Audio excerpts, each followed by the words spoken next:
আমরা অনেক কিছু অনেক সময় না দেখে অনেক কিছু আমরা মন্তব্য করি। তো বিবেকের সাথে প্রশ্ন করবেন যে যা দেখিলাম তা সঠিক কিনা।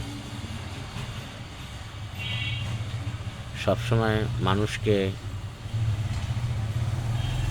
বিবেক, বুদ্ধি, জ্ঞান সব আল্লাহ তাআলা দিছে।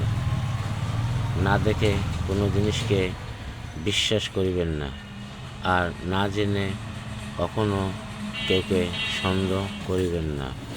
সন্দেহ খুব একটি খারাপ জিনিস।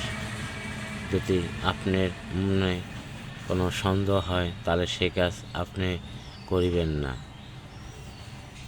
চিন্তা করিয়া ভাবিয়া করিয়েন না কাজ, করিয়া কোনো কাজ ভাবিয়েন না।